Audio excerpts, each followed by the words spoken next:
Hello, everybody, and welcome back to your social media compass. My name is Jaclyn Baker, and I'm here with my good friend TJ Walker. Say hi to everybody. Hi, Jaclyn. Good to speak with you and all your community right here. Thanks for having me. Oh, of course. Yeah, I'm so excited to have a conversation with you. I think it's going to be super insightful. I hope so. Let's dive in. Before we dive in, tell us, your name, what you do, your company, all that good stuff. So I'm TJ Walker, and I am a communication skills and personal development expert. And for most of my career, I did in-person training workshops, video camera. I would train everyone from presidents of countries, prime ministers, Nobel Peace Prize winners, Miss Universes, professional athletes, how to communicate more effectively and other aspects of personal development.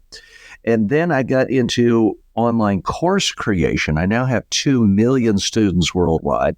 Students in every country in the world take my online courses. And what I'm really most passionate about these days is the power of artificial intelligence to help people communicate effectively, specifically through the power of interactive video clones. So now instead of someone having to hire me in person, although I still do that, rather than having to take one of my courses, and I still sell courses, someone can go right to my clone at tjwalker.ai and get a coaching session and ask any question, do a simulated job interview. Let's say they want to compete with you in the podcasting space. They can do practice interviews with my clone in a video format, audio format, any format they want, and get real-time feedback that's interactive. So that's what I do. That's really cool because, to be honest, what caught my eye about you when I first found you on LinkedIn was your videos. I thought they were really, really good. Well, thanks.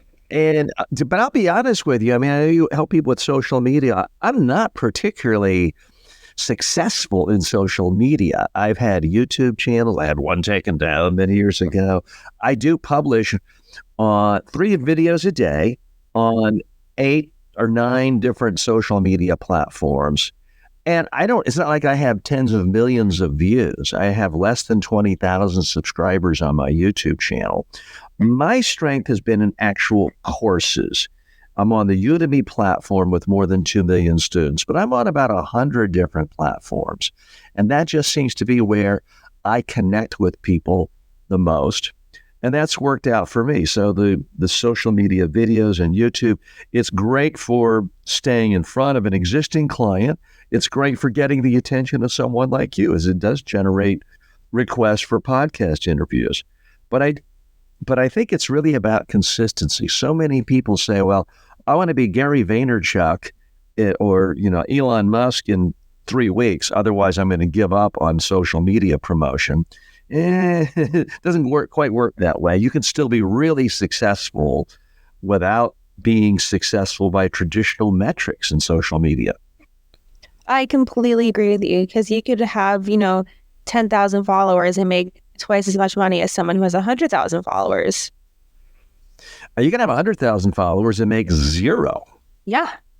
No, it's so true. It is so true. But you seem to be doing well, especially with your courses. That's my bread and butter. I still do in-person workshops and fly around the world. I've trained in 45 countries. But the beauty of the video-based online courses is they're selling 24 hours a day. If I want to work really hard a month, great. If I take a whole month off, as I often do, pretty much the same amount of revenue comes in. And so it's a very nice business model. My own frustration and what drove me into this artificial intelligence and the generative clones is the fact that I just don't feel like most of my students who take my online courses benefit the way people who hire me for in-person training. When someone comes to me for a day of in-person training, whether I go to them or they go to me, I get them on camera 12 times in a day. They dramatically improve their confidence.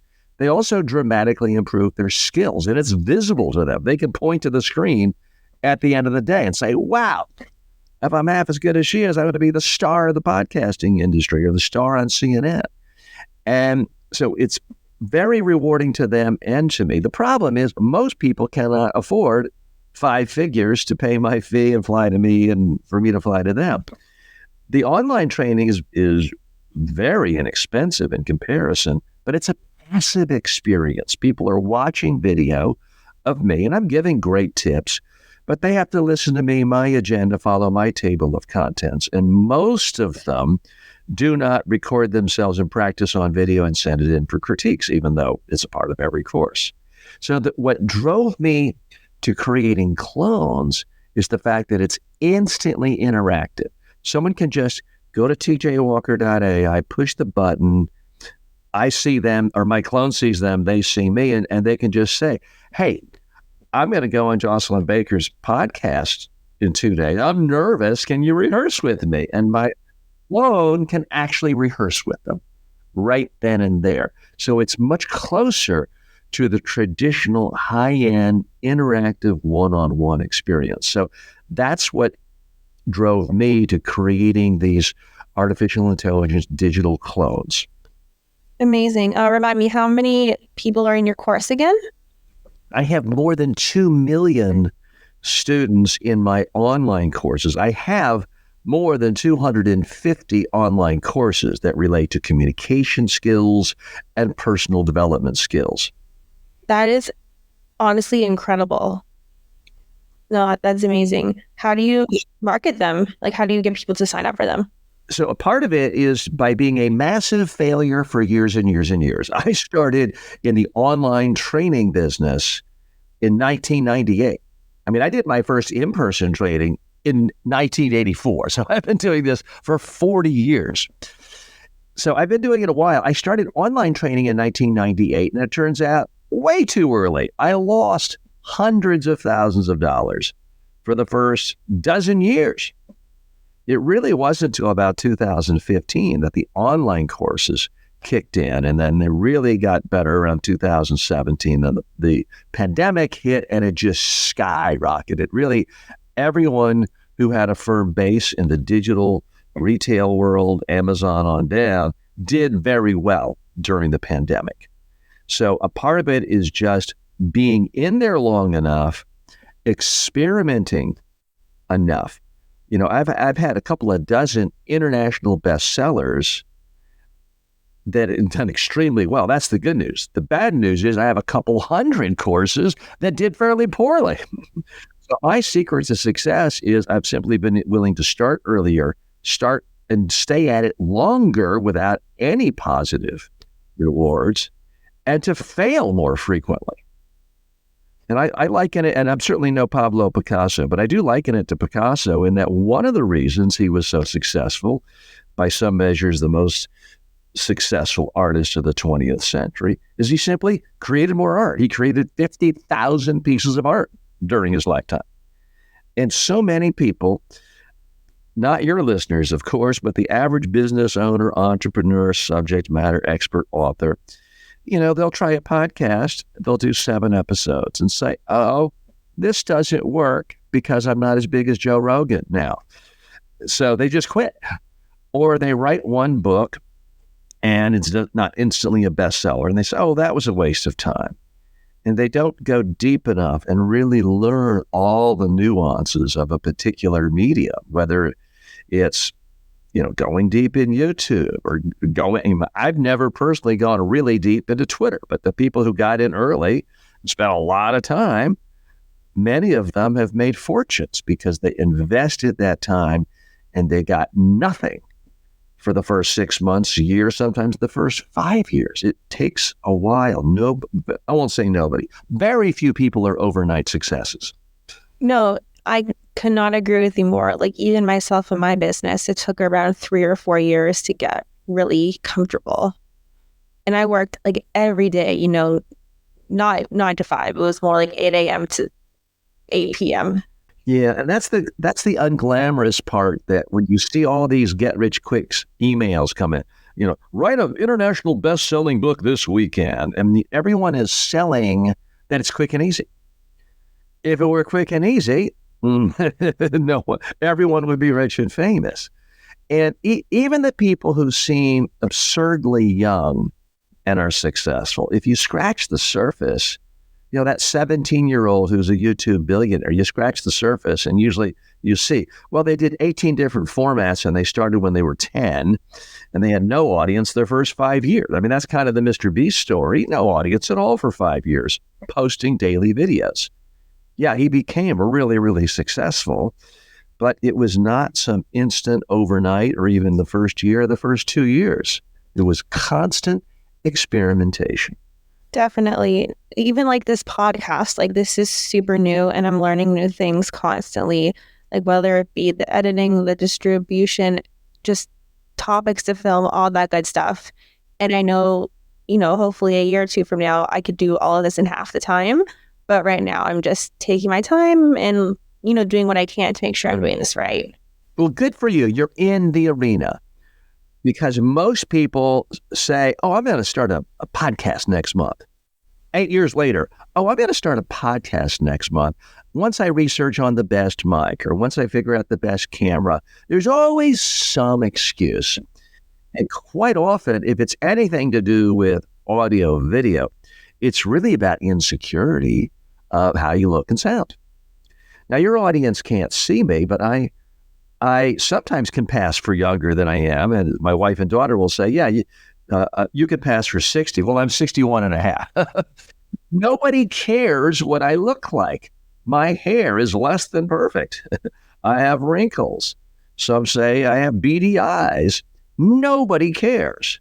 As long as I'm not trying to go to Hollywood and be a matinee idol and star in romance comedies, yeah, then people might care what you look like. But other than that, if you're giving ideas and information that help other people in their life and their career, nobody cares what you look like. And for the most part, nobody cares what you sound like as long as they can understand you. And so many people feel like, oh, my accent is this, or I need to lose 10 pounds before I can be on, all these things that deal with insecurity. So that's a lot of what I help people with when I'm doing in-person media training and public speaking training. I've had clients break down crying when they see themselves on video the first time. And I usually say the same thing, like, look, nobody's 21 anymore. My hair's gray and falling out. Nobody cares. I had a client once, did a practice interview with her. We watch it. She starts crying. I was about to say what I normally do. Look, nobody's 20. Then I realized I couldn't because she was literally 21. I said, what do you not like?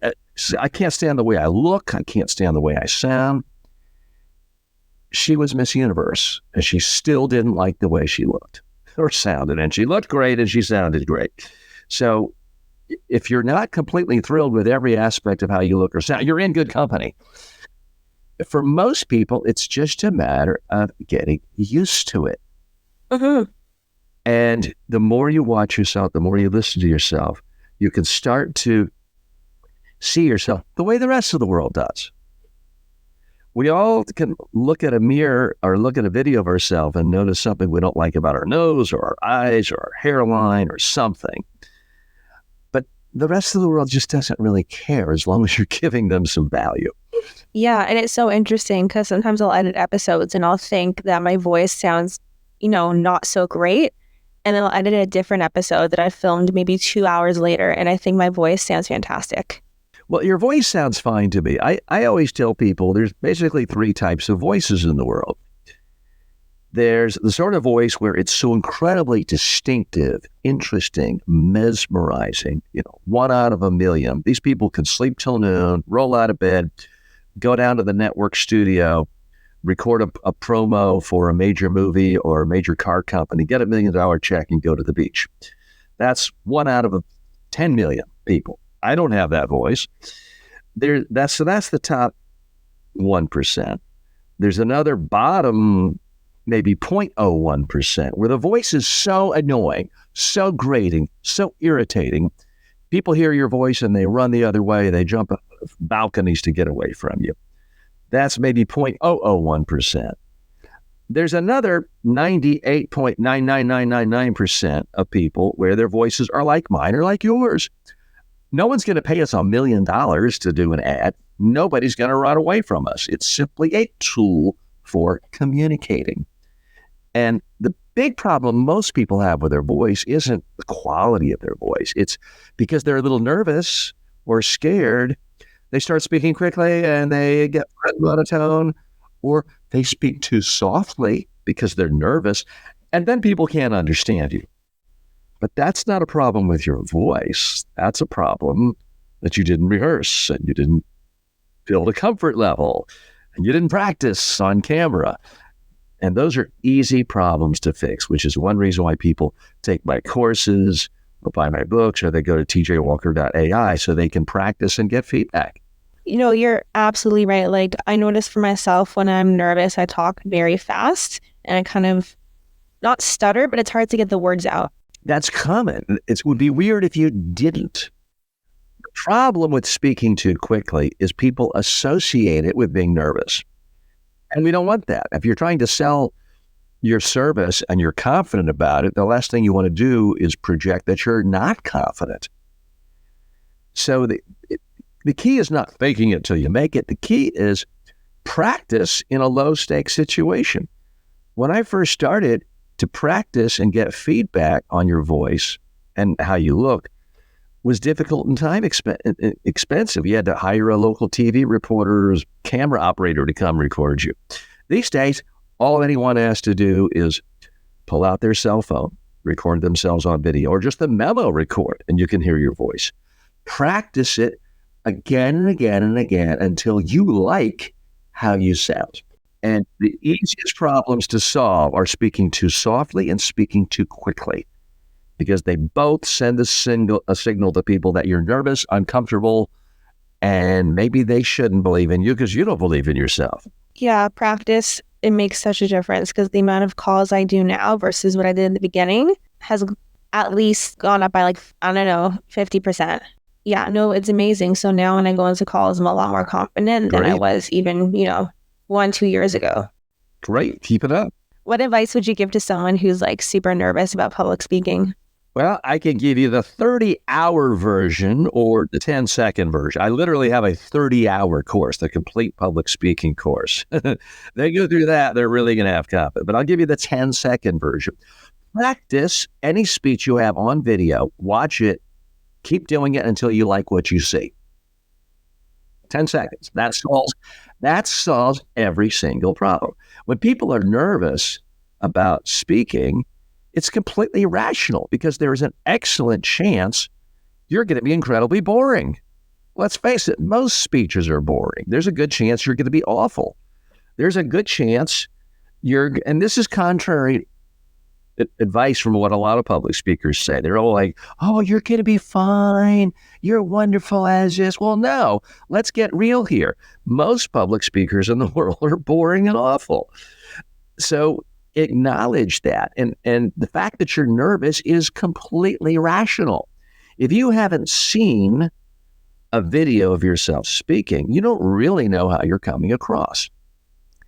Imagine if you had to put out a press release and the New York Times said, send us a press release. We're going to print it as is. It's going to be front page of the media section, the business section tomorrow. Would you dictate it once and tell a colleague, oh, send it as is. Don't spell check it, edit it, or review it. Just send it. No, that would be crazy. You would spell check it, edit it, grammar check it, maybe print it out, look at it again. You have a system for refining how you would put text information out to the world. So by the time you hit send to the New York Times, you wouldn't be nervous because you actually know how it's going to come across. You're reading it. You can do exactly the same thing with any spoken communication. Turn your cell phone on.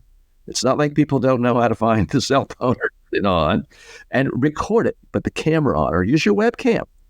Practice your speech. Look at it. Ask yourself, would I find this person interesting or would I find this person really boring?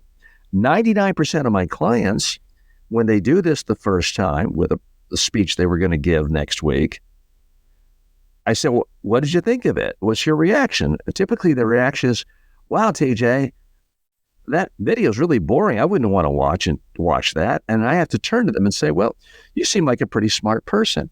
If you think it's incredibly boring, guess what? Everyone else would too. It's boring. The solution is to not, meditate or drink green tea to get comfortable. It's not to visualize a standing ovation. Complete waste of time. The solution is take the speech you had, tear it up, throw it in the garbage can, and start over and figure out how to say something interesting for your audience. Do that, practice it again on camera. Keep doing that until you personally find the speech interesting. And you would want to listen to you, because every member of your audience has a lifetime of experience of listening to thousands of people speak. You already know what doesn't work. You already know what's boring. Use that knowledge to your benefit, because people, they do understand that, but when it comes to their turn to speak, they get insecure and nervous, so they spend all their time writing a speech that's a boring data dump, or they write bullet point slides on a PowerPoint and they read it and it's really boring and they know it, but it's like, oh, I don't want to miss anything. I don't want to leave anything out. If I read the bullet points, no one can accuse me of leaving something out or messing up. Yeah, but if they're all asleep, who cares? Yeah, it also depends on how you represent yourself. Like if you're smiling and you're happy and you're, using hand gestures, that kind of like changes the vibe. Yes. And you don't know that if all of your speech prep is writing and rewriting a draft. You have no idea. The chances are your hands are not moving and you're frozen and you look stiff and scared. Yeah. And the only thing anyone remembers for your speech was, oh, thank God TJ didn't just collapse on stage. He looked pathetic. That's not what you want. So you have to take into consideration, certainly if you're speaking in front of people, every aspect of the style and substance. People ask me all the time, well, TJ, what's more important, the style or the substance? And the answer is they're both equally important, because imagine you needed a new producer for your show and you're desperate for one, you're ready to hire. And I've got great talents and a lot of experience, but I send you a cover letter that's filled with typos and misspellings and there's no spaces between any words. Are you going to hire me or want to interview me? Chances are no. Yeah. Now imagine I send you a cover letter that's perfectly written, perfect grammar, perfect spelling, beautifully formatted. But when you look at my experience, I've never produced a podcast. All I've ever done is work at McDonald's. Are you going to hire me? Probably not, right? My point is, in either case, you can have great substance or great style. If that's all you have, you're not going to get hired. It always requires both. People understand that when it comes to text. They understand it's not enough to have a cover letter and a resume that has good substance. You've got to format it and spell correctly or you're ruined, and vice versa. So you have to have both. And the problem most people have is the insecurity they have about watching themselves on video and listening to their own voice. You combine that with the ease of technology of creating more PowerPoints. Oh, I can create another graphic. I can change the font. I can change the size of the bullet points. Before you know it, you could spend 40 hours on a slide deck telling yourself, wow, I've really worked hard on this presentation. It's going to be great, and never rehearse once. So when you actually do stand up to speak in front of people, or you're speaking on a Zoom call or Microsoft Teams or WhatsApp, you're speaking it out loud for the first time. It's now your rough draft of the thing that actually people are seeing you presenting. Well, the rough draft is called rough for a reason. It's rough.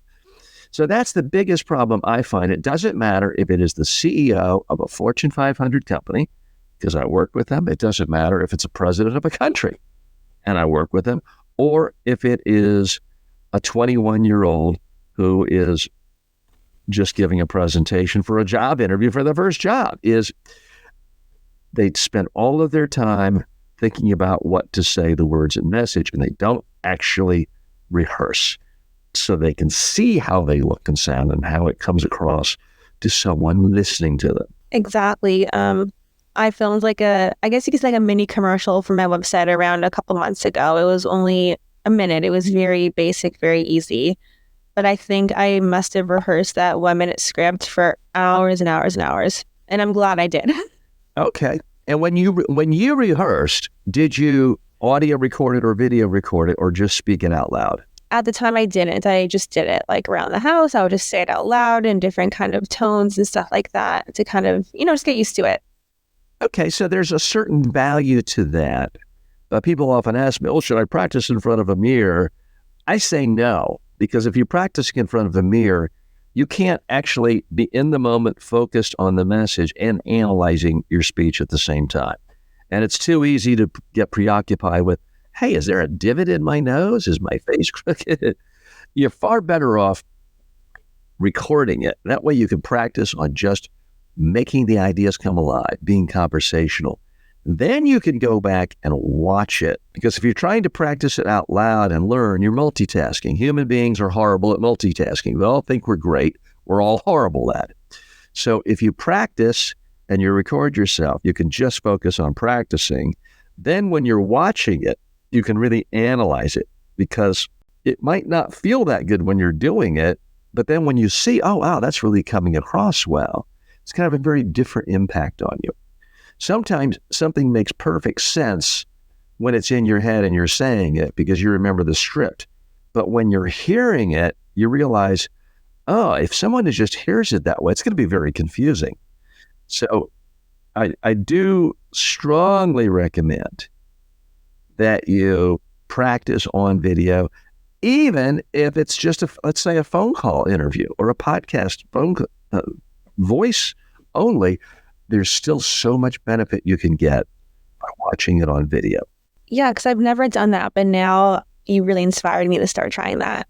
Because some of the things you'll notice is if you practice 4 times or so, now your hand motions are coming back. Your face is more expressive. That's good. When people are nervous, everyone's worried about their hands moving too much. Complete wrong thing to worry about. The big problem most people have is their hands aren't moving at all. They freeze their hands, which means they freeze their body, they freeze their vocal cords, and all of a sudden they're coming across, well, Jaclyn, I want to tell you about my business. I'm excited. They come across so low energy, flat, boring, monotone, that they're not credible. So when you actually are practicing on video and you see natural movement coming back, it can become self-reinforcing and make you realize, yeah, you need to do that. Even if there's no camera on. Right now, my hands are moving a bunch. My face is moving. My body's moving because I want to be interesting to your audience. And I hate it in my voice. I believe it. Yeah, I talk with my hands a lot, and I've had people say to me like, hey, Jaclyn, you talk with your hands a lot. Have you ever noticed? And I respond back, I say, yes, I do. And I love it. So here's the thing.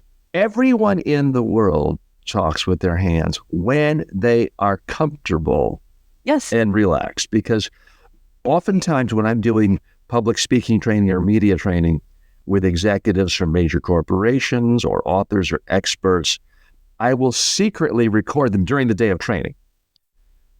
I mean, they know, we're in a training room. It's not like I follow them to lunch or anything with a camera. So I'll record them where they know they're being recorded. Then I'll turn the light off, drop my mic, and say, hey, how did that feel? And I'm secretly recording. I mean, invariably, now that they're relaxed, they think I'm not recording them, their hands start moving. They're much more expressive. Their face comes alive. Their head is moving. Their eyebrows are moving. So then we start to watch the rehearsal interviews I've done with them. And I'll say, tell me everything you see here and which version of you is better. Because I've typically done one where they're standing, one sitting. But then there's that secret one at the end. And I'll say, I don't know if you realize it, but we did 3 interviews today. Tell me which one you like the best. And invariably, they love the interview where they thought they weren't being recorded. Because instantly their hands are moving. They no longer look scared. They no longer look stiff. Their voice becomes expressive. Their volume improves. The range improves. The second you freeze your hands, you set up a negative chain reaction that makes your voice flat, that makes you seem robotic, that makes you come across as less confident. So there are different ranges of hand movements based on different cultures. But I've personally trained people in 45 nations around the world doing this in person. And I can tell you, in every culture in the world, when people are confident and relaxed, their hands are moving. All you have to do is go to a noisy bar and not pay attention to what people are seeing and look at how they're talking after their favorite team scored a touchdown or scored a goal or lost one. Everyone's hands are moving. Yeah, you're absolutely right. I feel like when I'm going to edit this later today, I'm going to be taking notes because you're just saying such helpful things. Oh, well, thank you. No, I mean it. This has been perfect. Do you have any final words of wisdom, thoughts, ideas, anything you want to share before we wrap up? Everyone has the capacity to be a great communicator, and by all means, use social media. The mistake I see so many people making is they tell themselves, well, I have a face for radio, or, I don't have a big ego, so I'm going to just stick to quote cards and text and funny pictures. Okay, do all that stuff, but do audio and video as well. Do podcasts like you're doing. Do videos on YouTube and TikTok and LinkedIn, because 90% of your competition are too insecure or scared to do it. And practice it on video till you like it, but don't wait for it to become perfect. Get something out there.